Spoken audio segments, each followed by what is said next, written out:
Robert Vadra, India's fastest multi-billionaire. An inside story. Tata took more than a century to reach there. Ambani, even with unlimited political help, took 50 years to become billionaire. But Delhi businessman Robert Vadra took just less than 10 years to become a multi-billionaire. How? Why Indian newspapers and television channels are scared to discuss this story. Reason is simple: Robert Vadra not an ordinary Indian businessman. He is in fact third in line to become India's next Prime Minister. Of course, Robert Vadra is son-in-law of India's power broker Antonio Mano aka Sonia Gandhi. No wonder Indian newspapers and television channels are too scared to discuss this subject. But we live in a free world. Let's freely discuss and applaud phenomenal growth of India's fastest billionaire businessman. Let's start with background of Robert Vadra from a period before his meeting his golden goose Priyanka. Robert in fact only half Indian. He was born to Rajendra and Maureen Vadra in 1969. Rajendra Vadra hails from Uttar Pradesh and Maureen aka McDonough of Scottish origin. Before entering to India's royal family, Robert Vadra was running a recycle metal business, in simple terms collecting used industrial waste from companies and resell it. As you could imagine, not a golden egg-laying business. It's quite amazing that in next 10 years he grown into multi-billionaire. Robert Vadra met Priyanka Gandhi at the house of common expatriate friend Ottavio Quattrocchi. Yes, the surprise Boforza scandal middleman Quattrocchi. Robert Vadra's marriage with Priyanka was in 1997. But it was followed by tragic and suspicious deaths of his brother, sister, and his father in the next decade. He had one brother, Richard Vadra, who was found dead in September 2003 at his Vasant Vihar residence under very suspicious circumstances. His sister Michelle, too, had a natural death, died in a car accident in 2001. His father Rajendra Vadra committed suicide on April 2009, under very suspicious circumstances. But the story was not published widely by the Indian media. No one in India wants to bring shame to India's royal family.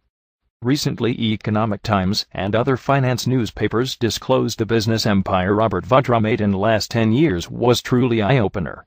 Hotels, planes, bars, antique chains, malls around prime locations in India with help of none other than India's #1 real estate company DLF.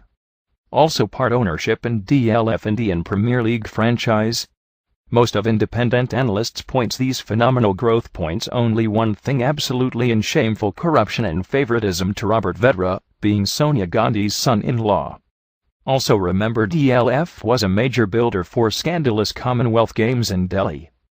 We may not dig too much to find why Indian government protected and very reluctant to take actions against Indian Olympic Association President Suresh Kalmati. Surely Suresh Kalmati can blackmail Sonia's government, showing favoritism given to DLF because of Robert Vadra. Apart from DLF malls, Robert Vadra part owns many Hilton hotels including Hilton Garden in New Delhi. It's very questionable that what kind of expertise will DLF or Hilton will get back from this recycle metal merchant Robert Vadra. Or he is lucky mascot to get through all regulatory hurdles in India. Also, he is in the list of 33 VIPs accepted from security checks and frisking at airports and any Indian embassy, the only one without any government position. Other VIPs, like the Dalai Lama, Chief Justice of India, the President, the Prime Minister, and former presidents. No airport frisking will be very helpful for an antique chain owner like Robert Vadra, especially when he can easily transfer invaluable Indian antiques to his Italian retail shops. Robert Vadra got many business partnerships with India's biggest real estate company DLF. Cricket is India's next biggest money-spinning machine. No wonder Robert Vadra's association was sought by most of franchise owners. Robert Vadra's association with Calcutta Knight Riders and Shah Rukh Khan is never reported in shameful Indian news media. Other scandal, where Robert Vadra associated, is none other than infamous 2G Spectrum scam. It's alleged that one of the biggest beneficiary companies, Unitech, is 20% owned by Robert Vadra. No wonder Indian government tried and still trying to derail all enquiries on 2G Spectrum scam, though many ex-ministers are in jail now. It's expected that due to involvement people like Robert Vadra, these case will never reach a decisive conclusion. After all, CBI is controlled by Indian Prime Minister Manmohan Singh, who is appointed by Robert Vadra's mother-in-law Sonia Gandhi. Media reports on Robert Vadra's association with Unitech were suppressed by media moguls in India. Other business Robert gained recent years includes prime properties all over India, especially commercial hubs, and a taxi business but for air taxis. Yes, poor man Robert owns few planes as well. Skylight Hospitality Pvt Ltd, a company wholly owned by Vadra, and his mother Maureen Vadra owns business hotel Hilton Garden Inn, in the upscale South Delhi business district Saket. The hotel is located within the DLF Place Mall, also known as DLF Courtyard. Also, several of Robert's companies have received unsecured loans. Unsecured loans are treated as bribe. Yes, it's the same reason why Karunanidhi's daughter Connie Moshi in jail now, as she took unsecured loans from Unitech to start Kalanjar TV. Same reason why Dayanidhi Maran facing jail term, as he took unsecured loans from Malaysian company via Aircel to his Sun network.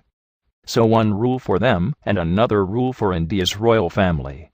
It's ironic why India's top real estate company need help from a recycle metal merchant. Reasons are crystal clear. DLF need Indian power broker Sonia's son-in-law to get through many hurdles in their operations all over India. If this is not blatant misuse of power or favoritism, we might need to redefine those words. After the revolutions in Tunisia, Egypt, and Yemen, it's right time for India's 1.2 billion poor citizens to question their corrupt political leaders and media moguls. Join the second freedom struggle of Anna Hazare. Support Gandhians like Anna Hazare, not fake Gandhis.